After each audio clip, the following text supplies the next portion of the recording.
A very good afternoon to everyone joining us today. I am Rachayata, and on behalf of Team Logistics Insider, I welcome you all to this much awaited leader speak session. Now, to start, I'll say that in the last decade, air cargo has become a vital element in the global economy, particularly on the back of pharmaceuticals and e commerce industries, where fast, safe, and reliable transportation of goods is paramount. According to IATA, global air cargo demand is expected to grow by 4.1% per year between 2020 and 2025. Asia Pacific, particularly, has seen immense growth in demand for both passenger and cargo. And overall, the industry looks at above the pre pandemic level demand, according to the latest IATA data for February 2023. Now, the importance of air cargo is not just limited to the first world countries, but it is also a very crucial element for third world countries, where it can help boost economy and facilitate access to goods and market that are otherwise unavailable for them. For India, air cargo plays an essential role in opening up the economy to the global trade, helping reach and penetrate new markets, and improving the overall economic conditions. However, the global industry also faces various challenges, including capacity constraints due to a reduced number of passenger flights, high freight rates, and regulatory barriers. The lingering effects of the pandemic have aggravated these challenges, leading to supply chain disruptions and increased costs. In India, the air cargo industry also faces infrastructure and regulatory challenges, which are, of course, being worked upon and very beautifully so much say. Such as now, the challenges are high charges and lack of facilities, which hinder the industry's growth. The International Air Cargo Association, in that direction, has played a crucial role in improving the global and Indian air cargo industry by promoting the industry's interests and addressing the challenges. TIACA has been instrumental in facilitating collaboration among stakeholders, promoting innovation, advocating for regulatory changes that support the growth of air cargo industry. It is our extreme pleasure to host today Mr. Glyn Hughes, the Director General of TIACA, who has been a part of the air cargo community for over 37 years. He joined IATA in 1991 and became their global head of cargo in June 2014, where he had the overall responsibility to deliver the agenda agreed by the Cargo Committee to support the air cargo industry. In February 2021, Glyn joined TIACA as its first Director General, where his responsibilities include working with the board to deliver the organization's vision for safe, profitable, and united air cargo industry that embraces modern technology, practices sustainability, and serves trade and social development worldwide. He is dedicated to developing collaborative relationships and is a firm believer in supporting the next generation of industry leaders and innovators. Thank you so much for joining us today, Glyn. Hello, Rashid. It's a pleasure for me to join you. So thank you very much for this opportunity and good afternoon to all of your listeners. Great. So I'll not take much time and we'll start right away. And what better way to start than by talking about what the current air cargo market looks like in terms of demand, supply, and freight rates, and your prognosis on how the industry is going to fare in this year, 2023. Okay, excellent. That's a great place to start. First of all, I have to say that from a global perspective, we're still seeing the effects of, as it were, subdued consumer activity, predominantly in the Western market, for example, Europe and North America, where inflation has still had a major impact in domestic consumption behavior. Energy costs still continue to take a huge chunk out of people's pockets. In fact, last year, 18% of global GDP was spent on energy, which is the highest point, even higher than the energy crisis of the 70s and 80s. So it is a significant impact. And when you consider that that is a component of inflation, and that central banks then raise interest rates to curb inflation, which has the effect of also constraining consumer activity as housing costs go up. So we have seen over the last 12 months very much a subdued consumer portfolio, as it were, or profile. But having said that, these are temporary measures. When we track through our partner Clive Data Services, which is part of the Xenita Group, they produce a lot of data for us, and they track chargeable weight. And whilst we have seen over the last 12 months, in fact, since February of 2022, we've seen month over month reductions versus prior year. This is global. That reduction is starting to actually become less and less. In other words, the effects of inflation is starting to dissipate a little bit. The concerns, obviously, of what occurred immediately after the invasion of Ukraine, that immediately put consumers on shutdown. That is actually starting to subside. We know many markets are actually reopening, so more activity is starting to be generated, for example, to and from China. So from the demand side, we're still seeing below 2022, but we are above, as your introduction said, 2019. So the growth trajectory is still there. When it comes to capacity, we have just eclipsed the 29 capacity picture, predominantly as a result of the increased demand over the last 12 months for passenger travel. That increased demand for passenger travel has brought back a lot of wide-body passenger services. So from the capacity side, it's actually looking much more closer to how it was pre-pandemic. Interestingly enough, of course, that the resurgence in passenger demand is also negatively weighing on the cargo side, as people are Right. finding their domestic income has been reduced because of things like inflation, energy, as I mentioned Mm, before, mm, but they haven't travelled for 3 years, so they're saying we're going on holiday. So passenger demand is going up, and they're putting off replenishment of things like smartphones, televisions, consumer electronics. But that demand will come back, so I'm very positive and buoyant with regards to the outlook. We have, when you can imagine, the demand softening and capacity increasing, we have seen a reduction in load factors and therefore a reduction in yields. But that's the global picture. India has maintained quite a solid picture, predominantly because its economy didn't really suffer as much as others. mm, Your inflation didn't run as high as others. You've got a growing consumption base and therefore, a growing production base and a growing consumption base. mm. So overall, I think the position in India is pretty solid, and we obviously discussed that last week when we had an event in Delhi. Now, Right. as far as what's my forecast, unfortunately, I don't have a crystal ball, but in terms of looking at the various data points, we Mm, can expect to see that inflation is starting to be controlled and managed. As mm. inflation comes down, it naturally creates a more euphoric nature in consumer activity. They see more money in their pocket. When more money in their pocket, they then start to look at spending. The jobs Right. market globally is very strong. So Mm, that is actually a very positive sign. Usually, when mm. central banks raise rates to curb inflation, it has a very negative impact on jobs. We haven't seen it so much this time, which means when Yes. inflation gets under control, consumer activity will resume. There will be a Mm, delay before we see cargo demand pick up because inventory levels are running very high right now. But mm. when those inventory levels start to actually be drawn down as people start purchasing, we can expect to see global demand really start picking up. So I would anticipate 2024 as being a year of good recovery, of good growth. We might Mm. start to see the end of 23, some of that positive aspect coming in before the year end. Right, right. And when we talk about consumer demand, I cannot help but think about e-commerce. And then when it comes to air cargo, your mind automatically goes.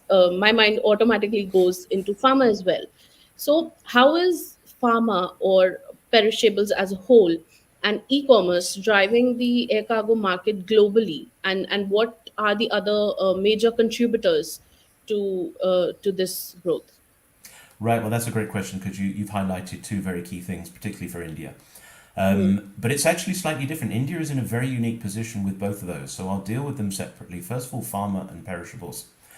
Hmm. For many years, I've been a fan of Make in India. I think it's a wonderful approach to how as a nation, you want to become a production center to rival China, for example. mm, But you have another advantage as well, which is saved by India or treated by India. You know, India is the center of the vaccine production in the world and of the pharmaceutical industry, not just in production, but research and development. And this in itself is a wonderful opportunity, or not opportunity, it's a wonderful area of continued growth. As more and more people join the, should we say, the consumption classes around the world, it's mm, roughly between 50 and 100 million people join the affluent middle class, mostly in Southeast Asia. Many of these also turn to Western medicines. Western medicines predominantly then has got a huge footprint in India. So mm, as more people turn to more advanced healthcare, India is in the front line to benefit from that. We'll talk right, about capacity a little bit later on. So I think from the pharma side, India is incredibly well positioned. It's a mm, global leader, it's recognized as such, and it's got future prospects in there which are very positive. The same true with perishables. India has got a wonderful agricultural environment, needs capacity to get the wonderful fruits and vegetables that are actually grown to the outside world. You obviously do transport some, but again, it's mm, another opportunity to really generate, grown in India, fed by mm, India. I mean, there are so many opportunities for India to leverage its uniqueness when it comes to international exports. And of course, the other advantage of things like pharma and perishables is they are some of the highest yielding cargo because they're some of the most sensitive and some of the most precious. So it's good for the industry, it's good for the national economy, and it's good for the global society. So very, very crucial aspects in the pharma and perishables. mm, When mm, it comes to e-commerce, now e-commerce, when we usually talk about e-commerce, we usually talk about it as a inbound, people in a country buying things and bringing them in, right, which is true yes, in India. But India has the other aspect as well, which is the arts and crafts industry, the handicrafts, the mm, artisans. This is a global, these are globally recognized as some of the most unique, most spiritual, the most meaningful, and the mm, most sought after goods and services that are actually produced. right, But the problem is, of course, in India is that the country is very big, and that mm, there are probably hundreds of thousands, if not millions, of very small craft shops producing these things, which most consumers around the world will never have the ability to come and purchase. mm, Almost everybody that comes to India leaves with something uniquely made in India. So mm, e presents a huge export opportunity for those small arts and crafts. Maybe even it's just a one person, two person little craft shop somewhere. So, and I think this right, is again where part of the national logistics policy, or the as it were the growth plan for the economy, to say that through access to post offices, everybody should be able to get access to a computer. Through websites, they can list their products. So it can create a good export opportunity as well as import. So, from a cargo perspective, we should benefit as an industry from a growth in both of those. As far as mm, e commerce sales, India is actually, I think it's about number five, with somewhere in the region of 1 to 200 billion a year, significantly down on, we always do the comparison of US, India, and China. mm, India and China, obviously, population size, and ultimately these will be the biggest three economies in the world. yes, And e-commerce purchases in India is significantly lower than those other two mm, markets. So I think over the next, let's say, 3 to 5 years, we can expect to see good double-digit growth in Indian e-commerce mm, purchases. mm, Much of that cross-border will, of course, go by air, and we would right, hope to see an expansion of Indian e-commerce exports, particularly through micro and small. mm, right. So, now, you mentioned, of course, about the initiatives that the government has been taking, like in order to promote the artisans and boost exports. Uh, the Ministry of Commerce, the Ministry of Civil Aviation also has introduced a lot of policies and schemes to give a boost to air cargo, and that also includes not just cross border transportation, but also within the domestic boundaries. So TIACA, from what I've read, from what I know, TIACA has also been in close touch with the Ministry of Civil Aviation. What are your views on the government's role in the industry's growth and transformation? A great question, and yes, over the last few years when I was with IATA and now with TIACA, we like to engage with as many governments as possible. And I have to say that I've often gone into writing to say that what we see in India is probably one of the most engaged governments, and it starts with your Prime Minister. You know, when your Prime Minister has a vision to turn the Indian economy into a $5 trillion economy, and through the national logistics policy, is saying that as a government they want to address some of the obstacles and challenges, whether or not that's infrastructure, costs, training, skills, people, whatever the issues are, they want to be able to support as a government or at least create the right framework. So, first and foremost, when you have a government that's engaged, that's great, that's a positive. When you have a government that has a plan, that's even better. And when you have a government that's actually gone into writing with that plan and is actually dedicating some energies to actually going forward and committed to delivering, it creates the right environment. But there are huge challenges. You know, to actually, if you look at the volume of air cargo that's transported today, India, depending on the numbers, but let's say between 2.2 and 2.5 million tons, Yeah. which is about 10% of what comes out of the US and about 20% of what comes out of China. So there is a huge gap between, again, those other two big major economies, and just doing that for statistical or comparative purposes. So if you think that the air cargo volumes will need to double, if not treble, if not quadruple to 10 million tons, for example, then you have to say, right, we've got a great infrastructure today, we've got a great efficiency today, but will we be able to stand the test of expansion and growth? And Yeah. that's really where the challenge comes into it. So that's where you have to look at the infrastructure. You've got very efficient systems, but are they scalable? Starts with capacity. You know, one of the things that's also interesting to note is that India is developing, as it were, a narrow body freighter network through quite a few carriers have taken up narrow body freighters in the last 24 months to support through COVID and others, which is excellent. I think you need that for domestic. You also need that for, as it were, near partners and near relationships. The great thing about narrow body freighters is their quick turnaround, their ability to be easily deployed, etc. So they can also serve second and third tier airports. So they are a wonderful, as it were, community of aircraft. You've also got a developing road infrastructure, which is excellent. And my understanding is that road costs are very low, which means that's great to help support the movement of cargo as well domestically within the country. But what's kind of missing is really a wide body Indian owned freighter fleet.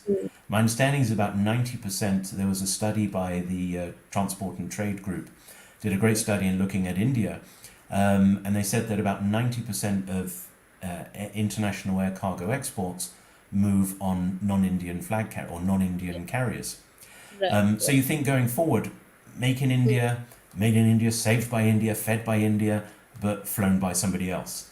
Now, from an industry perspective, we as TIACA, of course, support all carriers. So it's great for us that there is this fleet of foreign carriers who want to support the Indian market. But the question is there sufficient capacity? Because, of course, those international carriers, they're having to look at global networks.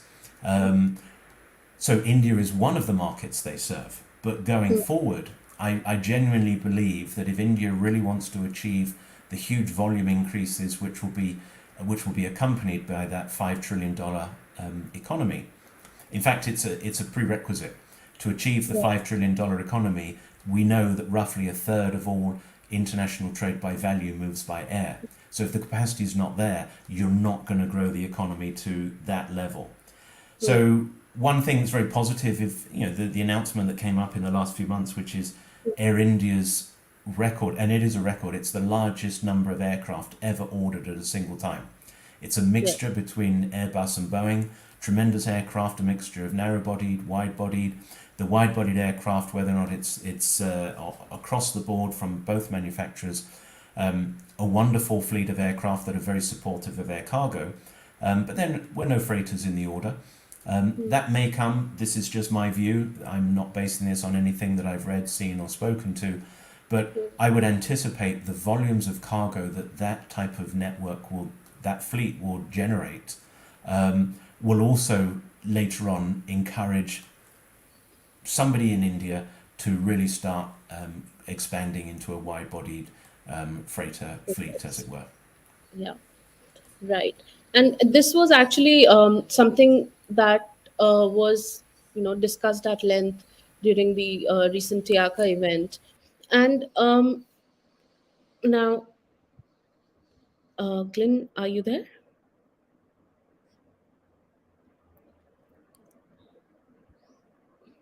I think there's some problem with Glyn's network. I think he's Uh, back. Yeah. apologies. I don't know No, what no, no. happened. That's okay. That's okay. So I was just saying that, this was discussed at length during the event, and how it impacts the industry growth, as you mentioned while you were speaking, that if we are to handle the 10 trillion cargo movement outside and within India to and fro, then of course there's a need for domestic freighter fleet as well. Now, there's this one point that comes to my mind, that when, like, Air India has purchased a huge number of aircrafts, passenger aircrafts, not freighters. But that also means that the belly capacity is increasing. So apart from, like, if we say there are four airlines that operate freighters, but the others also are operating, they have the belly capacity. So, do you think that because of the enormous belly capacity available to complement the freighters already flying, wide body freighters may take delayed entry in the Indian market? And do you think their numbers are going to increase? That's a great question. I think the way I would normally answer this question is to say that belly cargo or belly capacity for cargo has to fly where people are flying, has to move where people are moving, Right. because that's what it is. It's going where people are moving. Yes. So when you actually get a very large wide-bodied passenger network, quite often that's multiple frequencies on high-density passenger trade lanes. Mm. And I'll use, for example, a Cathay example from Hong Kong to London. When they Mm. transferred or when they upgraded their network to 777s flying between Hong Kong and London, I believe it was about 4 or 5 times a day. That generated over 100 tons worth of daily capacity on that one trade lane, which Right. meant that the freighter that they were operating, or freighters they were operating on there, effectively it was taking an entire freighter and spreading it over 4 or 5 flights, which was an Mm. excellent opportunity to then say, great, we've been able to replace freighter capacity with belly Mm. capacity. We can now move that freighter to somewhere else. Mm. But when you look at, for example, India is producing goods for everywhere in the world. It wants to export things to Africa, to Latin America, to parts of Asia, to Southeast Asia, as well as Europe and North America. You may not find that that passenger network is flying everywhere where the cargo wants to go. We've mentioned already the artisans, the e-commerce, the pharmaceuticals, the perishables. Now, Mm. if they want to fly to a particular part of the world which is relatively light in terms of passenger demand, the passenger flights are not going to go there. So this is where, for me, as it were, a robust network strategy when it comes to capacity means Mm. that you need to deploy narrow body freighters, wide bodied freighters, ground infrastructure, in other words, road feeder services, as well as Mm. wide bodied passenger services and and narrow bodied passenger services. The air cargo industry is a dynamic combination, a fusion of all of the various capacity types. So Right. that is really where I'm looking at the landscape now and projecting forward to say that, yes, when all of those passenger aircraft will come in, it will create a huge amount of cargo capacity that will be able to move cargo on certain routes. But you Mm. will find that there will be a disconnect between some of the areas of air cargo demand and some of the areas of passenger demand. It's just natural. Right. Mm. For example, if you look at holiday destinations, not very much cargo goes necessarily to beach holiday destinations, but a lot of people go there. So Yeah. sometimes you've got a wide-body passenger aircraft with no take-up for cargo demand. Mm. Equally on other trade lanes that you've got, and this is also something which we have to look at, for India to become a $5 trillion economy, it's going to Mm. expand dramatically its activity with regards to aerospace production, automotive production, Mm. high tech electronics. We already know that iPhones are being produced, etc. Mm. Well, these are also goods that, when they're ready for movement, they are in significantly huge volumes. If you think Yes. of when you have the latest iPhone or Samsung or whatever it is that's the Mm. technology release, this Mm. is requires fleets of freighters. So if you require 3, 4, 5 freighters, for example, to get these products out, if you're relying just on belly, well, that wouldn't Mm. be 3 or 4 freighters. That would be 12 to 15 passenger flights. Then it Mm. becomes a little bit more complex when it's arriving and Right. inland or ultimate distribution. So again, it's about blending. It's a Mm. great sign in the future of Indian aviation that this Air India Tata order has gone forward. Mm. It's a great reflection of the wonderful equipment that's available nowadays and the fact that there will be significantly more belly capacity available. But I Mm. think going forward, from an Indian export perspective and the growth trajectory for, let's say, to 10 million tons worth of cargo, when you're at 2.4 to 2.5 now, and $5 trillion economy, ultimately significant more capacity over the next 5, 10 years will be needed. Right. That's completely on point. Now coming back to TIACA, how does TIACA's collaboration with associations, in Indian industry associations like ACAI or Express Industry Council of India and the FIO, how does it promote the interests of the air cargo industry? Well, it's actually partnerships are crucial for TIACA. We're a relatively small trade association. We will only be able to achieve what we want to achieve for our members and the industry, the broader industry, through absorbing, gaining, and interacting the knowledge and expertise of all of the other associations that exist. Right. And that's from a global perspective. So we work very closely with people like ICAO, with IATA, with Mm. FIATA, the Global Express Association, to get different global perspectives, WCO, WTOs, to others, for example. Yeah. But it's also crucial that we then work with regional associations. So we work very closely with AFRA, the Airline Association for Africa, Mm. for Alpha, whether or not it's global or regional. And then when it comes to the more localized expertise, it's crucial, which is why last week for our event, we were very pleased to get the wonderful support from ACFI and ACAI, two Right. organizations that we've worked very closely with for a number of years, and we will continue to work hopefully more closely with going forward. Because one thing that's really evident when we all start talking is that we all share exactly the same objectives. We all Right. have the common desire to create the best air cargo industry possible, which effectively we have a very simple role as an industry, which is Mm. connect things to people. And if we can connect things to people, we can help economies grow, we can add value to the recipients' lives, we can help Mm. global prosperity. Ultimately, we can then help the United Nations Sustainable Development Goals achieving some of their objectives. So, Mm. when you have these common areas of interest and common objectives, it actually creates the right framework to then sit down and say, well, what can we bring? It's we obviously gain much knowledge and much expertise from the wonderful people in those associations.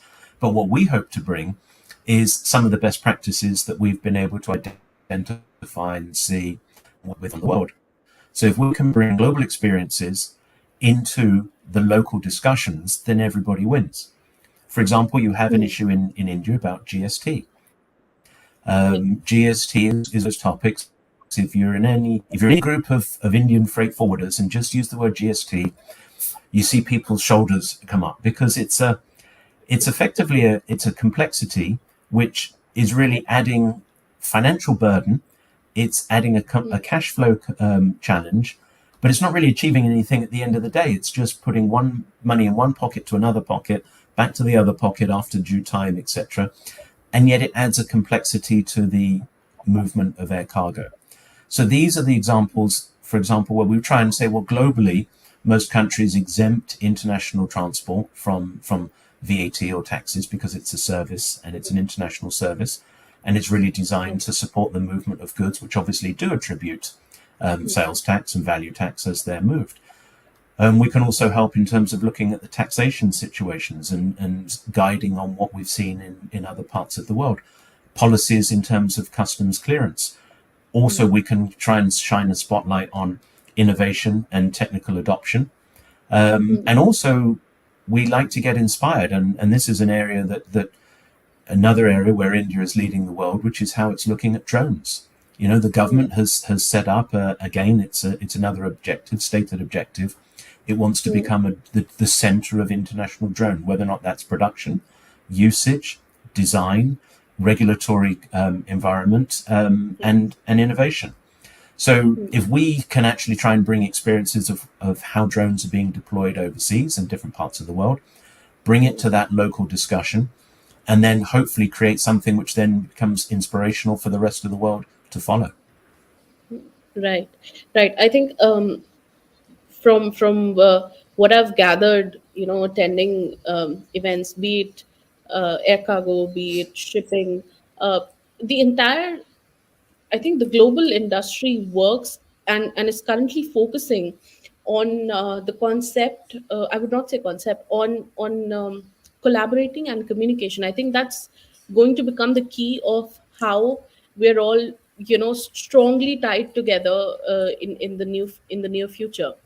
Now, when it comes to the West, I would also like you to talk a little more about how do you see the rate and the expanse of tech integration and adoption in the Indian air cargo industry in comparison to the West. You have worked with various associations, and you have really gathered a lot of experiences about how things are going in various countries.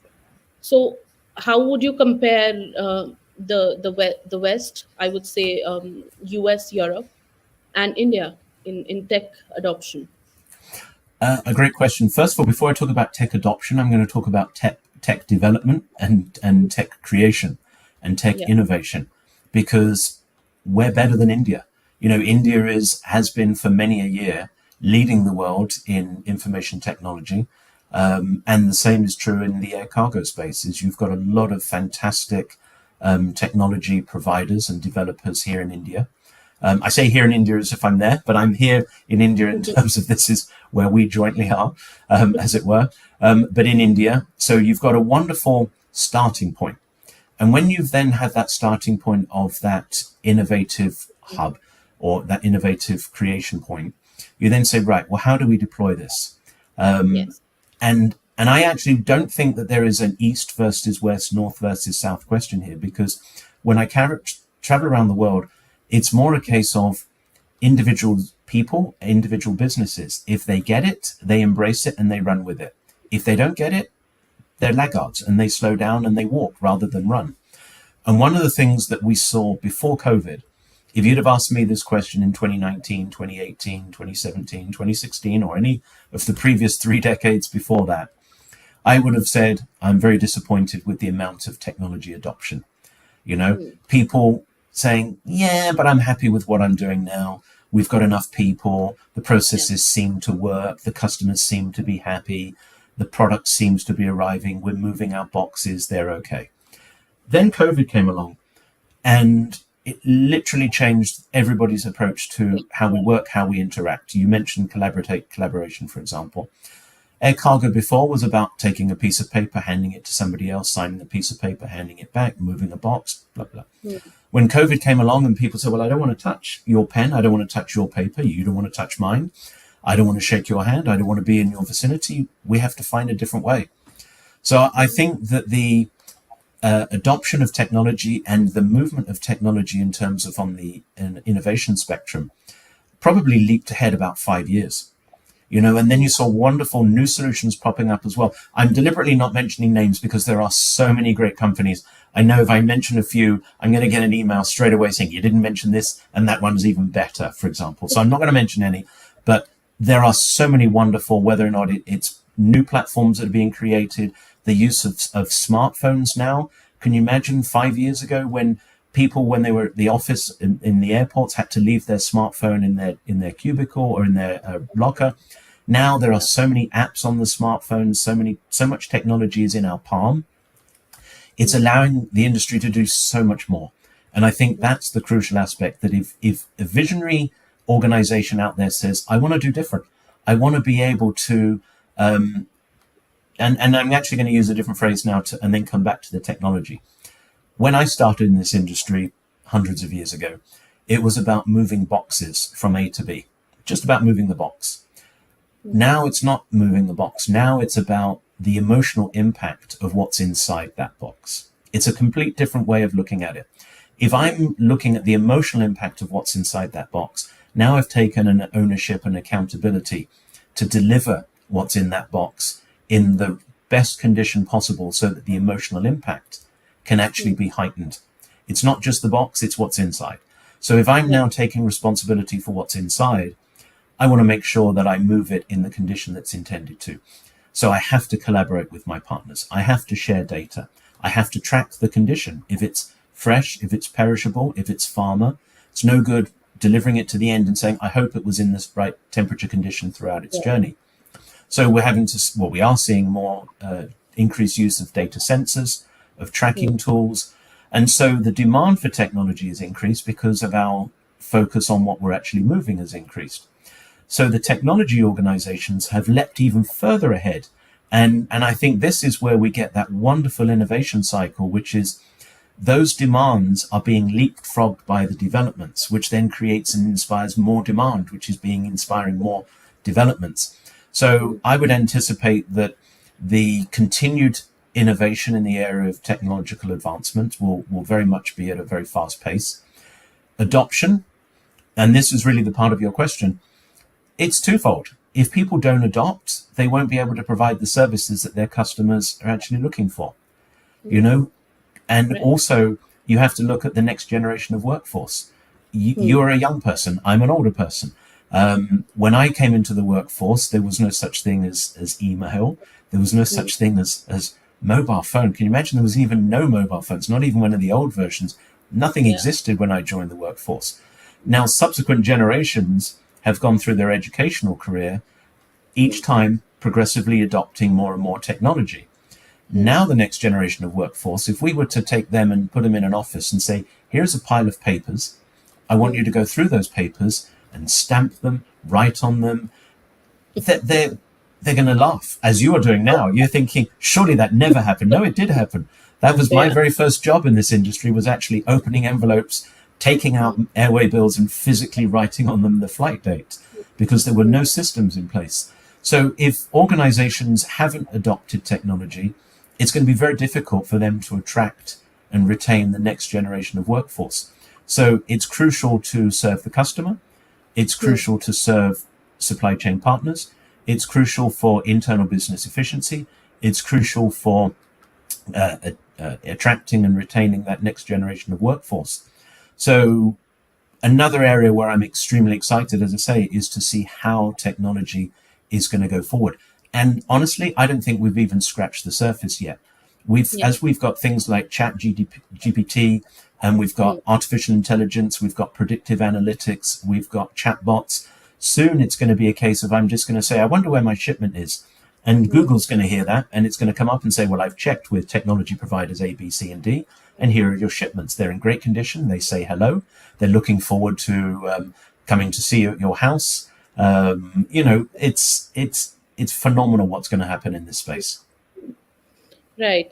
And when I was hearing you talk, one thing that came to my mind was for for a country like US or Europe or for even for China, technology is easily available. It's very much developed. If I talk about India, I think one of the challenges that come that people face while take making changes into their technological ecosystem that runs in the company.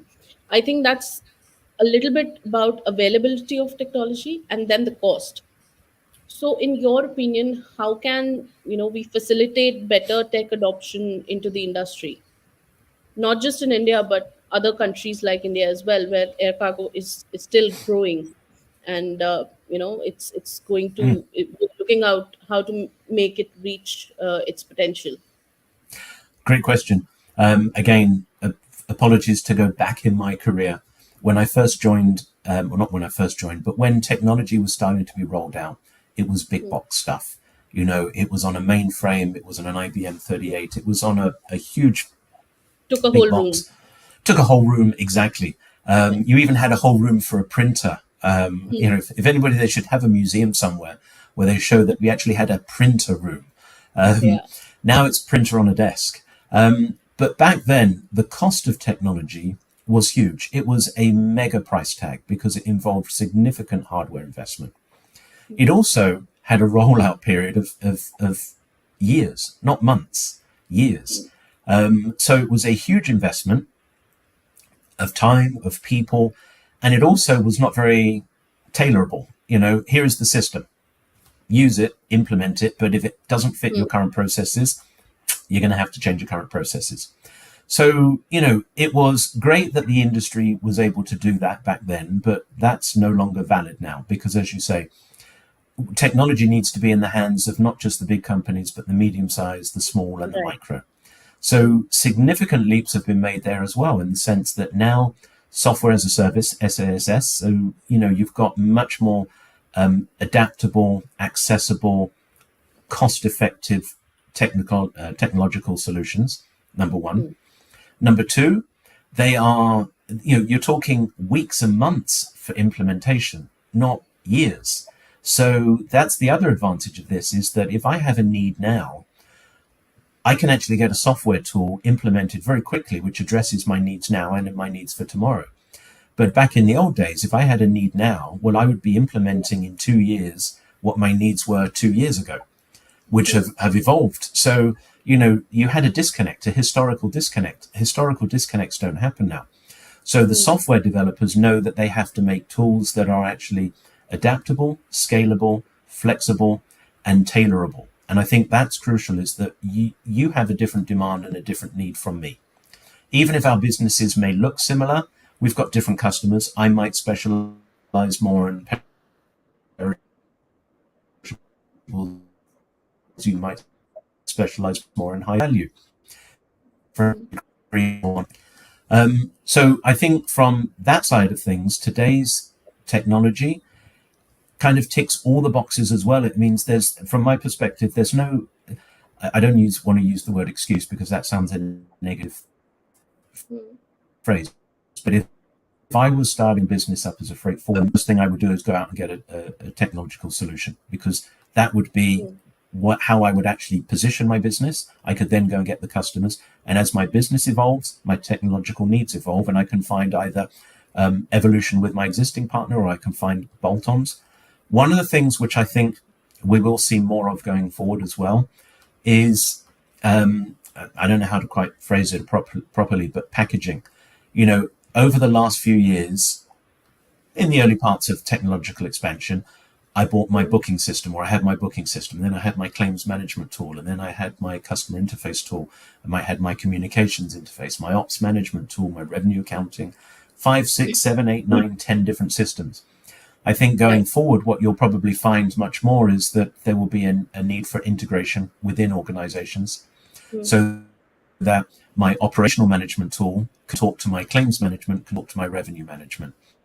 And then it can talk and have a conversation amongst all of them about how we resolve issues, how we can perhaps better how coverage and maximize revenue and income.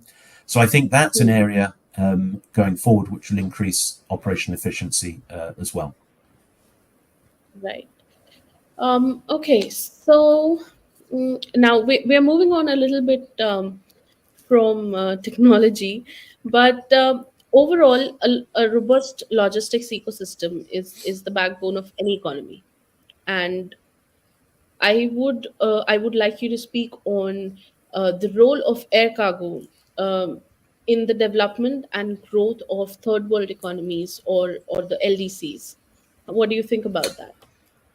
Great question. And I think this is one where we spend a lot of time with the WTO and other trade organizations, because there is many approaches to looking at how we as the global economy can actually support LDCs, least developing countries, for example. One way is to actually build big factories, pay people $10 a day, and then you've immediately given work to a large number of people. That's great, but then if you come back in 10 years' time, you probably find the same factory employing the same number of people, still paying that same level of income. I'm not advocating income, I'm just using that as an illustrative example. And that would what I would call would be a maritime-based economy. It would be producing widgets, small items that are very low cost, that will come out, go on a ship and move around the world. Whereas I believe that to truly create the most robust, multi-layered, multi-tiered, complex economy, you need to look at some best examples. Singapore, Japan, Vietnam now, Malaysia, South Korea. Even if you look at what Make in India is about, it's about an economy which has high-tech research and development, high quality, as it were, very expensive electric components or machinery, then components supporting global supply chains and infrastructure, agriculture, but as well as also producing mass items, whether or not it's textiles or fashion garments or whatever. When you get that multi-layered economy, then it's really about creating, as I say, cascading. It helps then that everybody can find their place in that economy. It also then means that you need a robust logistical infrastructure.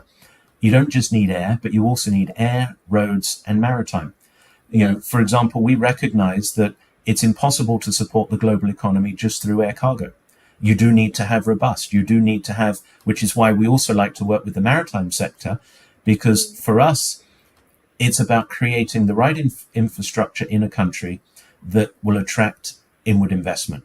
If inward investment comes in to build the factories, we need to make sure that even if it's a smartphone factory, there are a percentage of people, and I always talk about my kids, who must have the latest smartphone within 2 weeks. You know this, you've probably heard this story 100 times, that have to have this latest smartphone because their friends won't talk to them if they don't have the latest smartphones.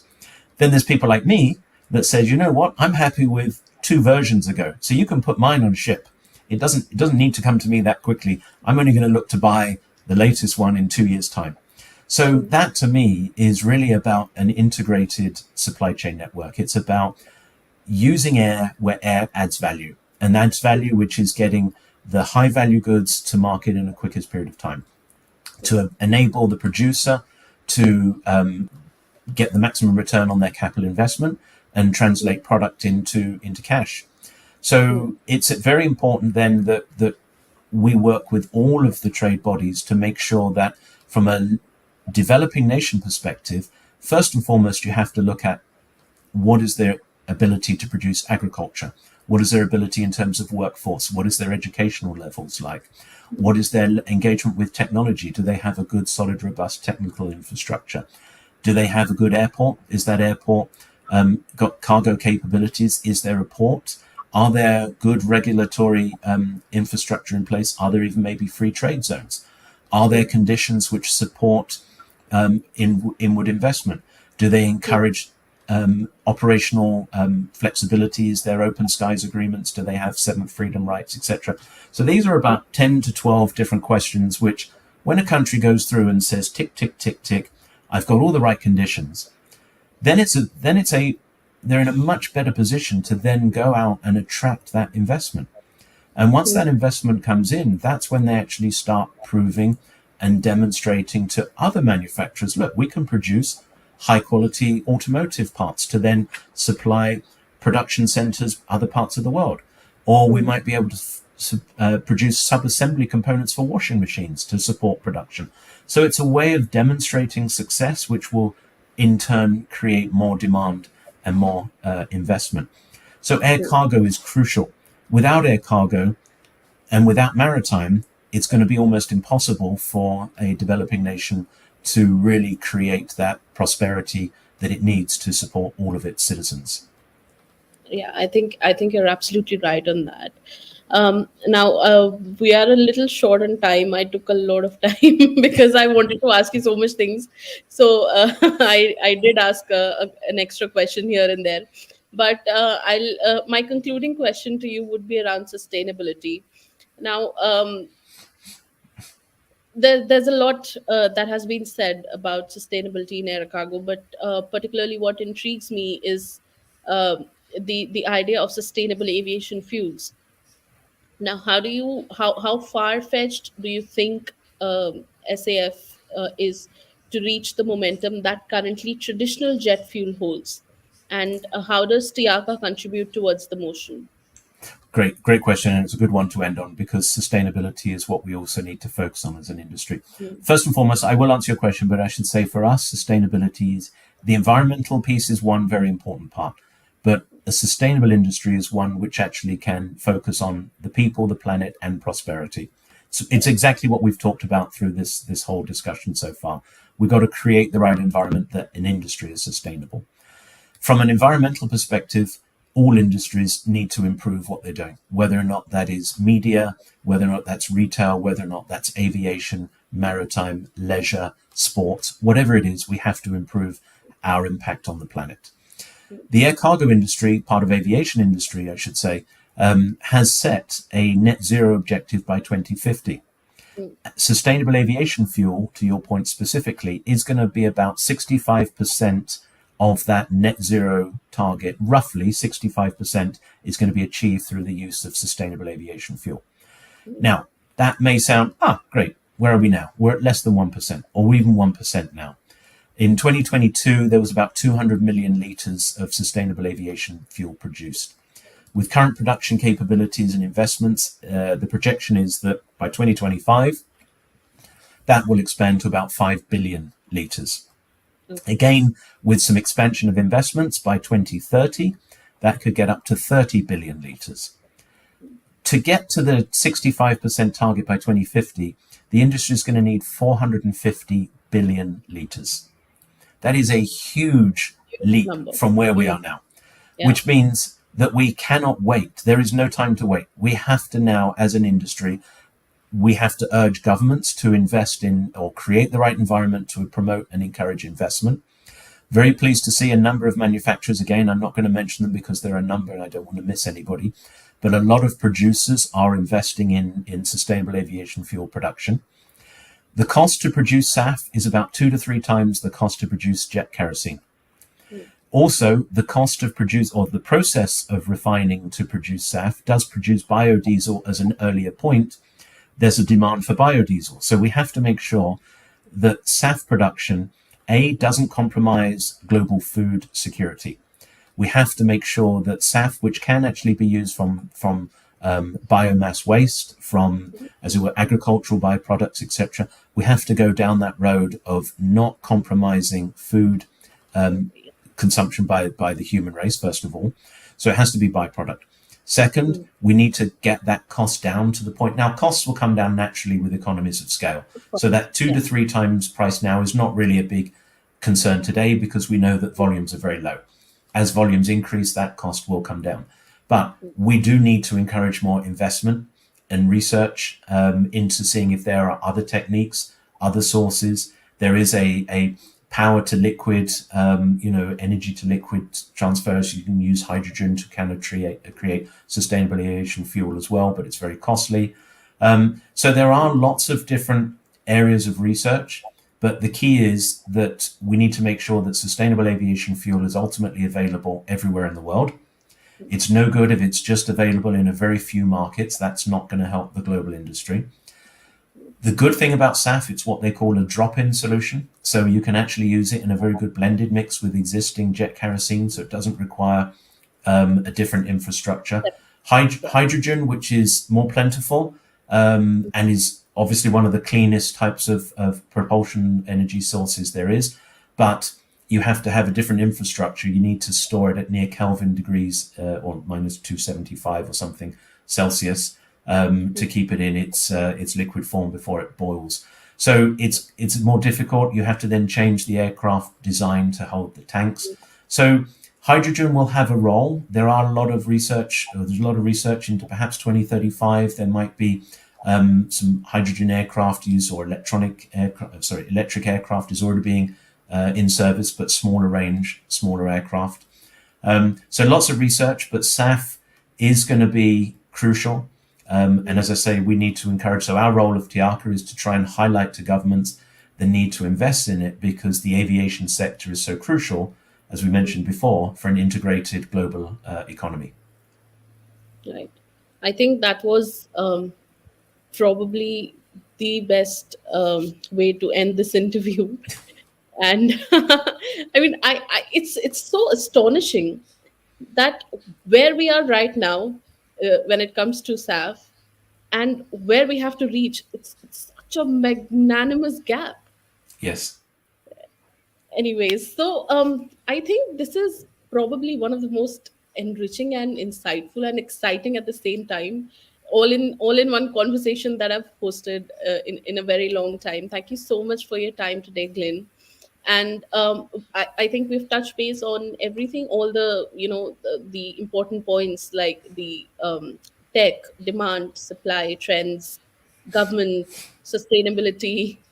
um, all right, so I'm sure that our audience also have had a knowledge-filled experience while we both of us chat.